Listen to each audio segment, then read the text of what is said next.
groupe Rassemblement National à l'Assemblée. Et dans quelques instants, on reviendra sur cette circulaire que Bruno Retailleau, ministre de l'Intérieur, a adressée au préfet pour serrer la vis sur l'immigration. Mais avant cela, Jean-Philippe Tanguy, je voulais vous parler de l'abrogation de la réforme des retraites. J'avais cru comprendre que votre parti voulait revenir sur la retraite à 64 ans, sauf qu'hier, les députés devaient voter pour inscrire cet objectif dans le budget à l'initiative de la gauche, et le Rassemblement National a voté contre. Est-ce que vous dites des choses que vous ne faites pas? Est-ce que vous êtes des tartuffes? Non, pas du tout. C'est la gauche qui est tartuffe et qui fait un petit numéro de passe-passe pour faire croire aux Françaises et aux Français qui ont désespérément envie et besoin que l'on abroge la réforme des retraites, qui est plus de justice sociale dans notre pays, de faire croire que leur proposition pouvait abroger la réforme des retraites. Ce n'est pas possible. C'était un vote symbolique. C'était pas seulement un vote symbolique, c'était un vote de mensonge, puisqu'en fait ça consistait surtout à augmenter les cotisations et à faire payer leurs promesses sur des illusions. La vraie abrogation de la réforme des retraites, elle passerait demain avec la niche du Rassemblement National, mais c'est la gauche, avec le soutien des macronistes, qui a sciemment saboté cette proposition du Rassemblement National. D'ailleurs, tout le monde a pu le voir dans le débat public, parce qu'ils ne veulent pas que le Rassemblement National puisse appliquer une promesse que Marine Le Pen a toujours faite avec Jordan Bardella, la justice sociale, l'accès à la retraite pour ceux qui ont travaillé dur. Et j'y viens dans quelques instants, mais je reste sur le vote d'hier, Jean-Philippe Tanguy. Ce que proposait en fait la gauche, c'était d'augmenter les cotisations pour les salaires les plus hauts, pour justement financer l'abrogation d'une réforme des retraites, parce que abroger la réforme, ça coûterait quelques 4 milliards d'euros par an et jusqu'à 16 milliards en 2032. Une hausse de cotisation pour les personnes qui gagnent le plus, pour les salariés les plus riches, vous auriez pu le voter. Est-ce que vous avez fait preuve de sectarisme en refusant au final de donner le point à la gauche hier avant le texte effectivement que vous proposez? Non mais pas du tout.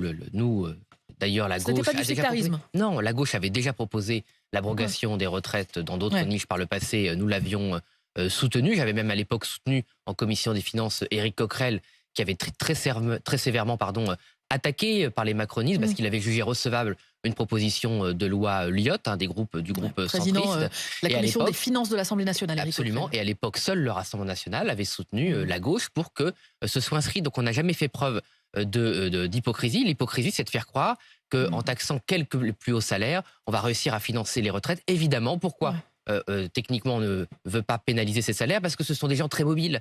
Ce sont des gens qui ont une capacité à s'expatrier, à travailler en dehors de notre pays. Et c'est d'ailleurs la raison pour laquelle, même quand la gauche était au pouvoir avec François Hollande, qui est redevenu député du nouveau Front populaire, il ne touchait pas assez hauts salaires comme il devrait contribuer. C'est vrai qu'il y a une injustice sur ces hauts salaires, je le reconnais et on le reconnaît, mais c'est trop facile quand on est dans l'opposition comme la gauche de faire des promesses qu'ils n'appliquent eux jamais quand ils sont au pouvoir, parce que c'est de la poudre aux yeux. Vous le disiez il y a quelques instants, Jean-Philippe Tanguy, le Rassemblement National présente son propre texte demain à l'Assemblée pour abroger la retraite à 64 ans. Le problème, c'est qu'il n'y a plus rien dedans. Il a été en quelque sorte vidé de sa substance par un vote des députés en commission. Et de toute façon, vous n'avez pas la certitude non plus que la gauche joindrait ses voix aux vôtres pour abroger ce texte. Est-ce que ça veut dire que vous allez retirer votre proposition? Non, on va se battre jusqu'au bout. Il y a en commission, Madame Latrousse, un député de gauche qui a eu le courage de voter pour l'abrogation de la retraite communiste parce qu'il venait du Rassemblement national. Ça veut dire que ces gens qui font beaucoup de promesses, qui sont très généreux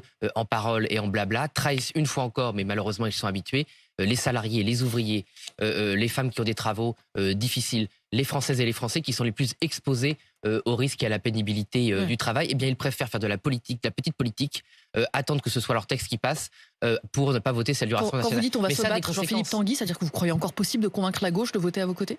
Mais convaincre la gauche, je ne sais pas, mais en tout cas montrer aux Français la responsabilité des élus de gauche qui ont fait élire Emmanuel Macron alors qu'il y avait la réforme des retraites, qui ont réélu en juillet dernier des personnalités comme Madame Borne, qui ont fait la réforme des retraites, qui ont fait élire en leur sein des personnalités qui ont dégradé les conditions de travail des Français. Aurélien Rousseau, député du nouveau Front populaire, qui était directeur de cabinet d'Elisabeth Borne pendant la réforme des retraites, et que le nouveau Front populaire a recyclé. François Hollande, évidemment, qui est responsable de la réforme Touraine, qui a fait augmenter d'1 an les cotisations des salariés. Donc ces gens sont des manipulateurs, des menteurs. Mais c'est grave parce qu'on aura sans doute, vous le savez, Madame Latrousse, une dissolution dans les mois à venir. Que vous espérez ou que vous anticipez? On anticipe tout simplement parce que c'est la réalité politique. Mais ça veut dire que même 1 mois, même 2 mois de perte de temps par rapport à la proposition de gauche à l'Assemblée, ça veut dire qu'on n'aura peut-être pas le temps de la voter avant une autre dissolution. Donc il y aura Ouais. encore plus de Français qui partiront à la retraite de manière tardive, alors qu'ils auraient pu Mais tout de même, profiter du résultat d'une vie de travail. sur le fond du sujet, c'est pas complètement dingue aujourd'hui d'abroger la réforme des retraites quand on voit le coût de la mesure et en parallèle les déficits et le budget rigoureux qu'en ce moment les députés sont en train de rédiger. Non, vous savez, ce qui est dingue, Madame Latrousse, c'est de sciemment envoyer des Ouais. gens au travail alors qu'on sait qu'ils sont déjà abîmés. C'est de sciemment provoquer des risques de maladies chroniques, Mm. d'invalidité, de souffrance au travail, du chômage des aînés, juste pour faire de l'affichage. C'est-à-dire que l'argent qu'ils prétendent récolter en allongeant la Mm. durée de la vie de retraite, on sait très bien que c'est dégradé sur les comptes de sécurité sociale et sur le bonheur des gens. Et tous ces gens, si vous voulez, on est en réforme des retraites permanente Ouais. depuis que je suis né, et sans doute depuis vous aussi que vous avez conscience de la politique. La France est en permanence en réforme. Réforme qui consiste tout le temps Mm. à priver les gens de droits sociaux. On le voit encore, ils veulent priver les gens d'un jour férié. Ces dirigeants politiques, Vous êtes contre non, cette oui, mesure? on est contre parce que Ouais. il faut que les dirigeants politiques, ils sont pas là juste pour mettre un coup de bâton sur la tête des Françaises Ouais. et des Français Le jour qui travaillent. férié en moins, vous dites c'est non.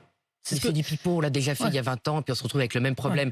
La vraie clé, c'est comment on recrée de la richesse dans notre pays. Richesse qu'on peut ensuite partager selon le mérite de chacun. Mais ces hommes et ces femmes politiques qui n'ont aucune idée pour relancer la croissance, qui n'ont aucune idée pour la productivité, qui n'ont aucune idée sur l'innovation, qui ne font que de la politique politicienne de soumission à l'Union européenne, au marché financier, à la fin, les comptes sont dégradés, la France est ruinée Ouais. et les droits sociaux des Français sont préservés. Vous savez, pendant presque 200 ans, la gloire et l'honneur des femmes et des hommes politiques, c'était comment on accorde des droits sociaux aux gens. Maintenant, la classe politique qui dirige la France depuis 30 ans, c'est Ouais. comment ils font pour priver les Français de droits sociaux. Eh bien, nous, on prétend que l'on peut créer de la richesse et rendre des droits aux Français. Jean-Philippe Tanguy, dans la niche parlementaire que vous présentez demain, il n'y a pas que l'abrogation de la réforme des retraites, il y a aussi les peines planchées qui vont vous occuper avec un texte pour remettre au goût du jour cette disposition pénale qui avait été supprimée par François Hollande en 2014. Est-ce que vous avez fait les comptes, Jean-Philippe Tanguy? Est-ce que le retour des peines planchées, ça passe demain à l'Assemblée nationale? Qui peut voter à vos côtés? Écoutez, ça devrait passer avec le soutien des députés de M. Wauquiez, qui ont fait savoir dans la presse qu'ils votaient pour. Et Vous on ne comptez sait sur pas. une bienveillance du gouvernement. Bruno Retailleau, lorsqu'il était interrogé, ministre de l'Intérieur, il dit mes positions sur ce point sont connues, mais je ne fais pas la politique pénale. Il se trouve que le ministre de la Justice, Didier Migaud, lorsqu'il était député socialiste, avait précisément combattu les peines planchées. Est-ce que vous avez eu un retour du gouvernement pour savoir laquelle des deux lignes l'emporte?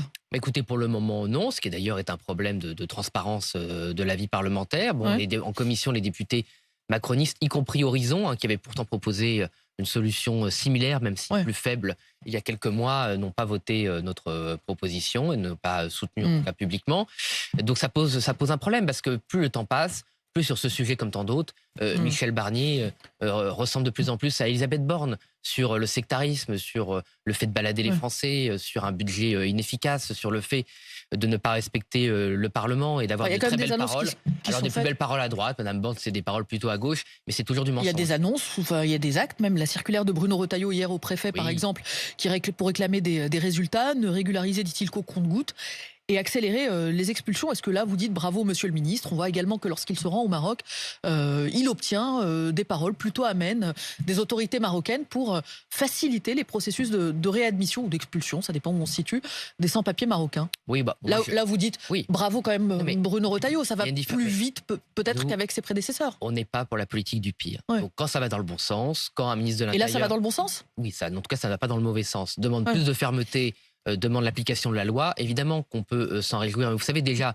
M. Retailleau, qui ne voulait pas faire de régularisation, il en fait en compte-gouttes. Bon, la situation est évidemment plus dure quand on gouverne que quand on est dans l'opposition, Ouais. comme l'était M. Retailleau. Mais vous savez, moi, je me méfie. On verra les résultats. M. Retailleau, il le sait, les Français le savent, ils l'ont vu depuis 2 ans. On ne fait jamais la politique du pire avec Marine Le Pen et Jordan Bardella. On soutient tout ce qui va dans le bon sens. On pourra voter, je l'espère, une proposition de loi, un projet de loi, pardon, du gouvernement sur l'immigration qui sera plus dur.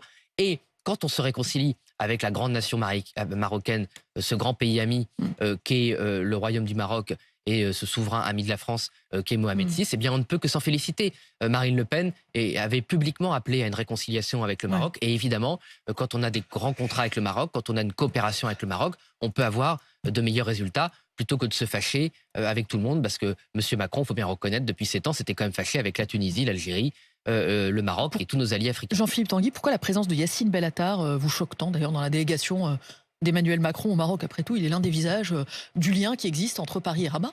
Bon, je ne sais pas si c'est le visage du lien entre Paris et L'un des Rabat. visages. Écoutez, c'est une personnalité qui a été condamnée, qui a C'est pas le seul dans la co-organisé. délégation, Bah oui, bah c'est mais un c'est le seul que problème. vous évoquez. Non, on évoque aussi Monsieur El Guerraj qui a massacré. François-Marie Bagné, Oui, oui, photographe, on qui peut fait faire toute partie la liste. du voyage. J'y Pour reviendrai l'instant, après si vous voulez. François-Marie Mais non, Bagné mais ce député, n'est quand jamais même, cité par le cet ancien Rassemblement national, par cet exemple. ancien député que Monsieur El Guerraj, comme Monsieur Macron a pris dans sa délégation, je vous rappelle qu'il avait massacré avec un casque à moto le visage et le crâne d'un de ses adversaires socialistes, qu'il avait été condamné sévèrement pour ça. Donc Monsieur Macron estime qu'on peut avoir dans une délégation, c'est bien plus grave que Monsieur Bellatar, une personnalité violente, non seulement dans les mots, mais dans les actes. Voilà, elle le fait qu'en France, il n'y a jamais aucune limite, qu'on ne pose plus aucune limite, et que un criminel, quelqu'un qui a utilisé de la violence contre un autre Français, qui l'a massacré physiquement, avec des séquelles extrêmement dures pour cette personne, puisse être honoré dans une délégation et qu'on présente à Mohamed VI, on est chez les dingues. Monsieur Bagny, qu'est-ce qu'il faisait là?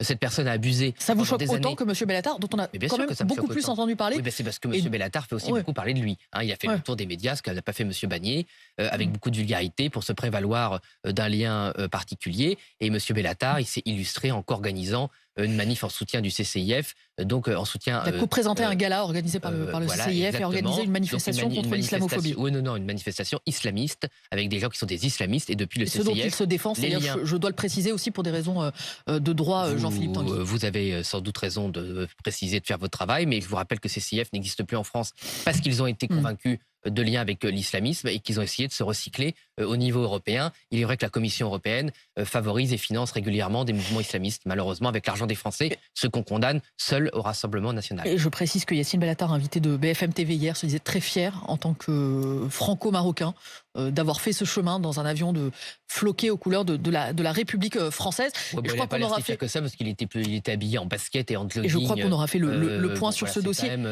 Jean-Philippe Tanguy, si vous voulez, je fais un petit effort. J'en reviens au budget tout de même, avec le gouvernement qui veut aligner le régime d'indemnisation des arrêts maladie des fonctionnaires sur celui du privé pour économiser 1,2 milliard d'euros. Si je résume, c'est en indemnisant moins bien et moins longtemps les arrêts dans le public. Vous soutenez l'idée?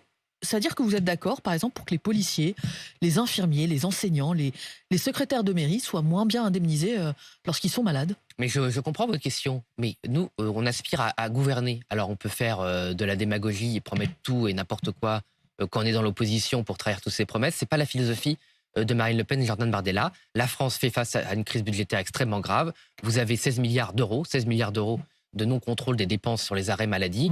Cette mesure, si elle est justement appliquée et négociée avec les syndicats, nous semble pouvoir ramener un peu d'argent public pour financer notre modèle social. Des policiers municipaux. Mais moi, je comprends qui que ce disent, soit si la mesure est adoptée, vous démotiverez une fois de plus les 27 000 policiers municipaux français qui ont déjà le moral en berne depuis plusieurs années.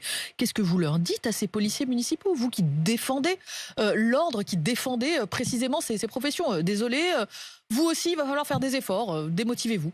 Je comprends la difficulté. Je ne nie pas que ce soit un effort que l'on demande aux Françaises et aux Français, que ça puisse être difficile pour des gens qui n'abusent pas du système. Mais ce système est hors contrôle. Il y a une fois de plus 16 milliards d'euros. Si demain le Rassemblement national est amené à gouverner comme toutes les forces politiques en réalité, nous ne saurons pas comment assurer sa pérennité. Par contre, la particularité de la proposition de Jordan Bardella qu'il a rappelé lundi, c'est que nous, l'argent qui est économisé, on veut le rendre aux fonctionnaires, notamment dans le paiement des heures sup. Et là, ça répond aux problématiques de la police municipale ou d'autres professions comme les agents pénitentiaires. Dans notre pays, l'État est un très mauvais employeur, Madame Latrousse. Il n'honore pas ces heures supplémentaires, et notamment pour les agents pénitentiaires. Il y a plusieurs semaines d'équivalent de temps de travail qui ne sont pas payés dans la pénitentiaire. Donc on veut que cet argent qui soit économisé sur ce jour de carence puisse être rendu aux fonctionnaires dont les heures supplémentaires ne sont pas honorées, dont les conditions de travail sont difficiles. C'est, je pense, un moyen très rapide d'honorer cette promesse, parce que les agents de la pénitentiaire, comme la police et comme d'autres fonctions publiques, les soignants dont les heures supplémentaires ne sont jamais payées, c'est un sujet qui traîne depuis plus de 10 ans. Tout de même, lorsqu'on regarde vos votes ces derniers jours, ces dernières semaines à l'Assemblée, Jean-Philippe Tanguy, la question se pose, est-ce que le Rassemblement national est encore ni de droite ni de gauche?